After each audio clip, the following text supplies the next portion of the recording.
China तक ने जो भारत का डायरेक्टेड एनर्जी वेपन है, यानी जो लेजर वेपन है, लेजर गन है भारत की, उसकी तारीफ कर दी है।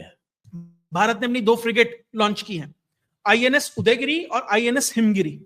और क्या कहा राजनाथ सिंह जी ने, बहुत महत्वपूर्ण बात कही कि जो अमेरिका है वो F-35 बनाता है, वो उड़ता है, अमेरिका का नाम नहीं लिया। One nation is flying F-35, और भारत ने फ्लोटिंग F-35 बना दिया, और वो भी मेड इन इंडिया।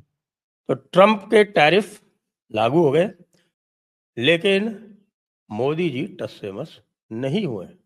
लेकिन आप जानते हैं, बौखलाए हुए हैं ट्रंप। बहुत सीरियस नोट पर मैं कह रहा हूं। उसके बाद ना तो उनके कोई, उन्होंने वर्ल्ड बैंक जाना है, ना उन्होंने IMF जाना है, ना कोई इस तरह का काम है कि उन्हें फंड चाहिए अमेरिका से कि वो डरें। जो डोनाल्ड ट्रंप कहता है ना हर जगह, यूरोप को हथियार खरीदो, और अलग अलग देशों को कहता है कि हथियार खरीदिए हमसे, भारत ने साफ कह दिया ट्रेड और डिफेंस डील हमारी दोनों अलग अलग है। देखें, अमेरिका जब किसी मुल्क की तरफ जाता है तो सारे उधर जा पड़ते हैं। अगर अमेरिका किसी मुल्क से हाथ खींच ले तो उसके पीछे एक पूरा नेट होता है, वो भी पीछे हट जाता है। यूरोप अब मिलिट्री वाइज इतना स्ट्रांग नहीं है, तो इनके पास मैन पावर की कमी है, दूसरा टेक्नोलॉजी में ये सब अमेरिका के पीछे चलते रहे, तो इसलिए अमेरिका के, अब यकीन माने यूरोप के अपने सैटेलाइट नहीं होते, यूरोप बिल्कुल पीछे रह गया तो यूरोप अमेरिका के आगे झुक जाता है। चाइना रशिया को तुम इंडिया को सोच भी नहीं सकते, तुम इंडिया के खिलाफ पाकिस्तान को तैयार कर रहे हो। ये बंदा क्या है, वो कल क्रिस्टीन फेयर ने बता दिया। क्रिस्टीन फेयर ने सीधे सीधे कह दिया कि भाई ये तो बंदा जो है ये तो मोतिया है। अब मोतिया में मुंह की जगह आप चू लगा लीजिए और अर्थ निकाल लीजिए। तो ट्रंप के टैरिफ लागू हो गए, लेकिन मोदी जी टस से मस नहीं हुए। और न केवल मोदी जी टस से मस नहीं हुए हैं, उन्होंने अपनी सिग्नलिंग भी पूरी तरह से जारी रखी है। और सिग्नलिंग कैसे जारी रखी है वो देखने वाली बात है कि भाई साहब दो तो स्टेल्थ फ्रिगेट एक साथ लॉन्च हो गए जी। 2 फ्रिगेट उदयगिरी और हिमगिरी, एक बनाया हुआ मैजगॉन डॉक्स लिमिटेड का और दूसरा garden reach ship builders limited का, जो कि कोलकाता की कंपनी है। और उसके साथ साथ आपने देख ही लिया कि अभी किस तरह से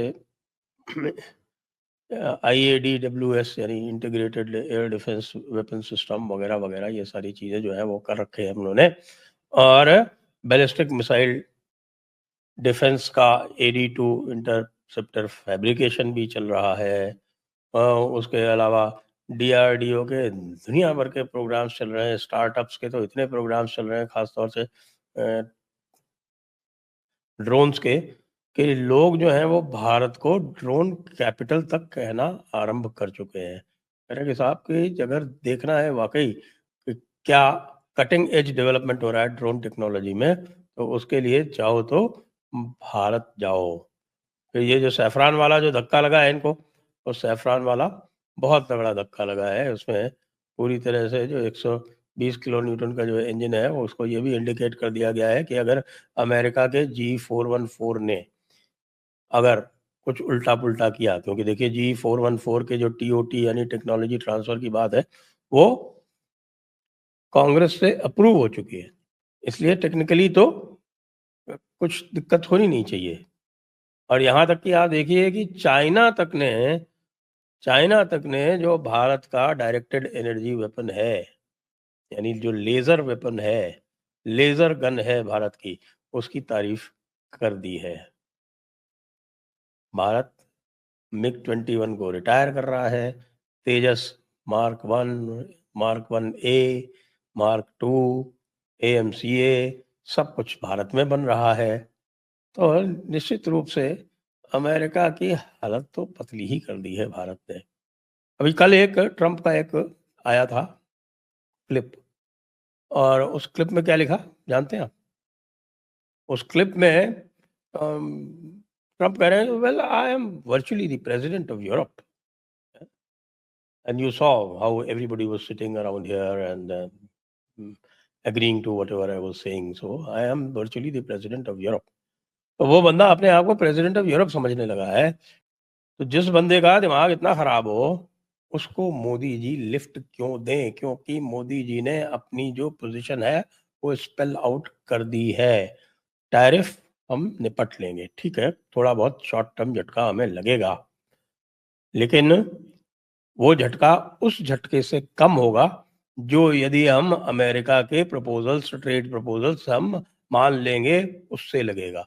क्योंकि यदि अमेरिका के ट्रेड प्रपोजल्स हम मान लेंगे तब तो हमारी पूरी की पूरी जो इकोनॉमी है वो ही बर्बाद हो जाएगी, क्योंकि हमारी इकोनॉमी की जो बैकबोन है, यानी हमारी एग्रीकल्चर इकोनॉमी, जो लाइवलीहुड की बैकबोन है, यानी जो मैक्सिमम जॉब्स हैं, वो आज भी यद्यपि 15% ही कंट्रीब्यूशन है एग्रीकल्चर सेक्टर का, जिसमें एग्रीकल्चर, डेयरी और फिशरी ये तीनों आते हैं, यद्यपि 15% ही है उसका कंट्रीब्यूशन, लेकिन जो जॉब सपोर्ट जो वो क्रिएट करता है वो 50% से ऊपर है। तो ऐसे सेक्टर को हम ट्रंप की बात मान के खत्म करते हैं, जैसे पाकिस्तान ने कर दिया।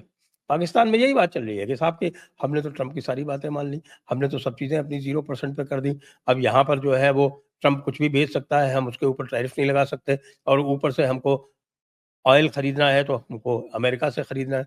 भारत ने कहा देखो हम तो जैसे जहाँ हमको डील मिलेगी वहाँ खरीदेंगे। अभी तक अमेरिका से भी भारत खरीद रहा था, अब सुनने में आ रहा है कि अमेरिका से भारत ने खरीदना बंद कर दिया है, और अमेरिका से ये प्लानिंग थी कि साहब कि अभी जो टोटल लगभग 5 मिलियन बैरल पर डे का जो मिक्स है भारत का, उसमें से 20% तक अमेरिका से खरीदा जा सकता है, यानी लगभग 1 मिलियन बैरल पर डे तक खरीदा जा सकता है। लेकिन भारत ने उसको पूरी तरह से मना कर दिया, डिनाई कर दिया, डिक्लाइन कर दिया कि नो, नॉट पॉसिबल, हम आपसे बिल्कुल नहीं खरीदेंगे। अब हम खरीदेंगे रशिया से, और रशिया से हम आगे भी खरीदते रहेंगे। हमारी रेड लाइन्स हैं, और पहली रेड लाइन ये है कि हम अपने जो किसान हैं, मछुआरे हैं, पशुपालक हैं, उनके हितों से समझौता नहीं करेंगे। Therefore no concession on farm produce, number 1। जब ये तय कर लेना कि तुम इस पर जिद नहीं करोगे, तब ट्रेड टॉक्स आगे बढ़ेंगे। एक बात। दूसरी बात, हमारी स्ट्रेटेजिक ऑटोनॉमी है, वो निर्णय हम लेंगे। तीसरी बात, ये जो तुम हमारे ऊपर थोपना चाहते हो कि शर्तें कि तुम इतना इन्वेस्ट करो, उतना इन्वेस्ट करो, तो सॉरी, हम डीकपलिंग कर लेंगे आपसे। और डीकपलिंग तो हो ही रही है, अभी चाइना को भी धमकी दे दी कल फिर चाइना को धमकी दे दी कि भाई चाइना जो है उसके लिए हमारे पास बहुत सारे, I can destroy China's economy but I am not using those card yet. ये बंदा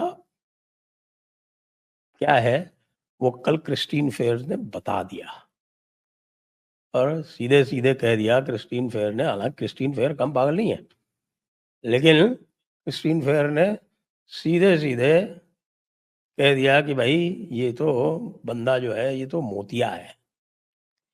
अब मोतिया में मुंह की जगह आप चू लगा लीजिए और अर्थ निकाल लीजिए। इतना स्पष्ट एक अमेरिकन लेडी कह रही है, एक अमेरिकन प्रोफेसर कह रही है, हालांकि मैं फिर से कैवेट दे दूं, क्रिस्टीन फेयर कम पागल नहीं है, उनके पाकिस्तानी जर्नैलों के साथ में बड़े आत्मीय संबंध है उसके, फिर भी वो बैठ गए डायरेक्ट और पाकिस्तानी चैनल पे ही कह रही है, पाकिस्तानी यूट्यूब चैनल पे, यानी कि मुनीर पीरजादा के साथ कह रही है मुझे। तो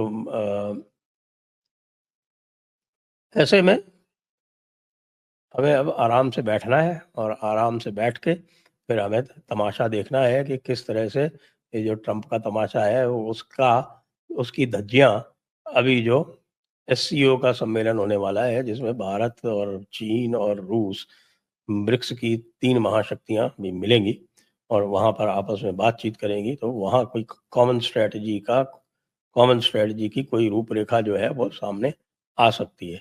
वैसे भी मोदी ने किसी भी तरह से कतई 1% भी कॉम्प्रोमाइज करने से इनकार कर दिया है।